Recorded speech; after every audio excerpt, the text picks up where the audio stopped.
Assalamualaikum warahmatullahi wabarakatuh. Sebelumnya perkenalkan, nama saya Dia Anissa dari Prodi MPI 3A dengan NIM 24301008. Di sini saya akan membahas 12 materi tentang manajemen perkantoran dan ketatausahaan. Yang pertama yaitu etika dan akhlak dalam administrasi perkantoran. Etika adalah pedoman atau norma yang berlaku untuk mengatur bagaimana seorang bertindak dalam lingkungan kerja agar sesuai dengan nilai-nilai normal dan profesional. Akhlak berasal dari ajaran agama, khususnya dalam Islam, yang berarti sifat atau perilaku seseorang yang mencerminkan hati nuraninya berdasarkan tuntutan Al-Quran dan hadis. Etika dan akhlak merupakan fondasi moral dalam administrasi perkantoran. Keduanya tidak hanya mengatur bagaimana seseorang bekerja secara profesional, tetapi mengarahkan perilaku agar sesuai dengan nilai-nilai kemanusiaan dan spiritualitas. Contohnya yaitu yang pertama, disiplin waktu, datang tepat waktu dan menyelesaikan tugas sesuai jadwal. Yang kedua, jujur dan amanah, tidak memalsukan data, laporan, dan tanda tangan. Yang ketiga, profesional, bekerja sesuai prosedur dan menjaga kerahasiaan kantor. Yang selanjutnya yaitu sopan santun, berbicara dengan bahasa yang baik kepada atasan maupun rekan kerja. Selanjutnya, tanggung jawab, menyelesaikan pekerjaan dengan sungguh-sungguh dan tidak menunda-nunda. Yang kedua yaitu ruang lingkup manajemen perkantoran. Manajemen perkantoran adalah proses perencanaan, pengorganisasian, pengarahan, dan pengawasan kegiatan administrasi di kantor agar pekerjaan berjalan efektif dan efisien untuk mencapai tujuan organisasi. Fokusnya pada pengelolaan pekerjaan administrasi seperti surat menyurat, arsip, kepegawaian, keuangan, dan pelayanan informasi. Jadi untuk meliputi seluruh kegiatan administrasi di kantor yaitu ada perencanaan kerja kantor atau menentukan tujuan dan strategi kegiatan, dan peorganisasian atau pembagian tugas dan wewenang pegawai. Ada kepegawaian yaitu pengelolaan sumber daya manusia di kantor.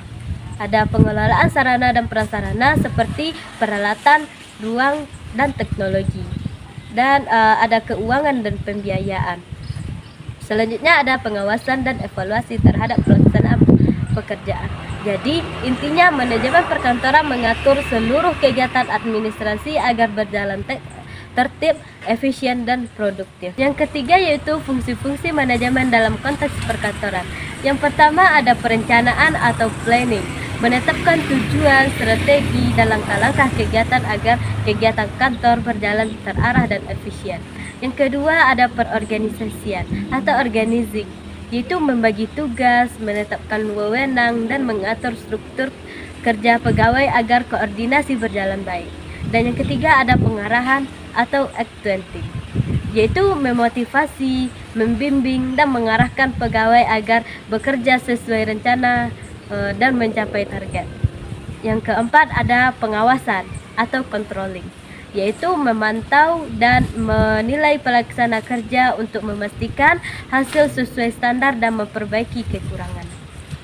Dengan menjalankan keempat fungsi ini, kegiatan administrasi kantor dapat berlangsung secara tertib, efektif, dan mencapai tujuan organisasi. Yang keempat yaitu perangkat lunak pengolah dokumen dan data. Perangkat lunak pengolah dokumen dan data adalah program komputer yang digunakan untuk membuat, mengedit, menyimpan, dan mengelola berbagai jenis dokumen serta informasi. Pengolah dokumen berfungsi untuk membuat surat, laporan, atau proposal. Contohnya Microsoft Word, Google Docs, dan WPS Office. Pengolahan data digunakan untuk menghitung, menganalisis, dan menyajikan data dalam bentuk tabel atau grafik. Contohnya Microsoft Excel, Google Sheet, atau SPSS. Intinya perangkat lunak ini membantu pekerjaan kantor menjadi lebih cepat, rapi, dan efisien. Yang kelima yaitu sistem arsip digital dan manajemen basis data. Sistem arsip digital adalah basis data cara modern untuk menyimpan dan mengelola informasi secara elektronik. Sistem arsip digital berfungsi yaitu untuk menyimpan, mengatur, dan mencari dokumen dalam bentuk file digital agar mudah diakses dan tidak mudah rusak. Contohnya Google Drive, OneDrive, dan Archive. Nah, ada juga manajemen basis data, adalah pengelolaan data terstruktur menggunakan perangkat lunak agar data dapat disimpan, diubah, dan diambil dengan cepat. Contohnya Microsoft Access. Keduanya membuat pengelolaan informasi di kantor lebih efisien, aman, dan mudah diakses kapanpun. Yang keenam yaitu identifikasi masalah, administrasi, dan teknik analisis masalah. Identifikasi masalah administrasi adalah proses menemukan dan memahami kendala atau hambatan yang terjadi dalam kegiatan administrasi, seperti keterlambatan pekerjaan, kesalahan data, atau komunikasi yang tidak efektif. Teknik analisis masalah digunakan untuk mencari akar penyebab dan solusi masalah tersebut. Misalnya teknik 5 whys. Mengapa yang berulang-ulang untuk menemukan akar masalah. Yang kedua yaitu ada diagram fishbone untuk menganalisis faktor penyebab.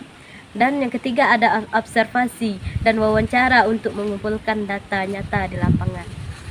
Tujuannya agar masalah administrasi dapat diselesaikan secara tepat, efisien, dan berkelanjutan. Yang ketujuh, teknik supervisi staf administrasi dan penyusunan instrumen evaluasi. Teknik supervisi staf administrasi adalah cara membimbing, mengarahkan, dan mengawasi kinerja pegawai administrasi agar bekerja sesuai standar. Tekniknya dapat berupa observasi langsung, rapat evaluasi, pemberian umpan balik, pelatihan, dan pendampingan kerja.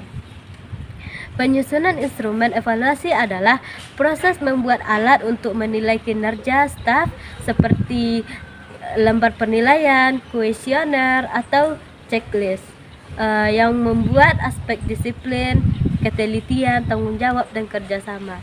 Jadi tujuannya agar kinerja staf administrasi terpantau, meningkat, dan sesuai dengan tujuan organisasi. Yang kedelapan yaitu komunikasi efektif dan konteks perkantoran. Komunikasi efektif dalam konteks perkantoran adalah proses penyampaian informasi yang jelas, tepat, dan mudah dipahami antara pimpinan, staf maupun pihak luar agar pekerjaan berjalan lancar.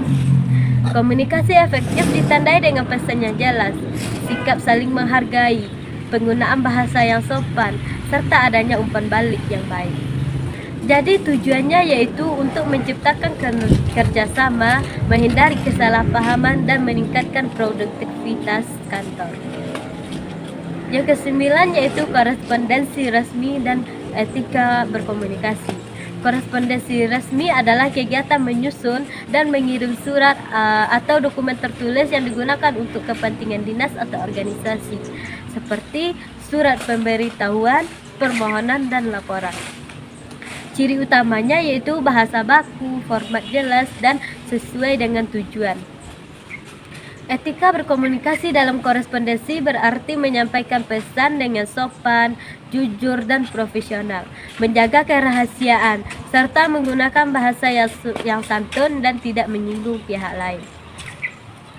Tujuannya yaitu agar komunikasi tertulis terlihat profesional, dipercaya, dan mencerminkan citra baik lembaga.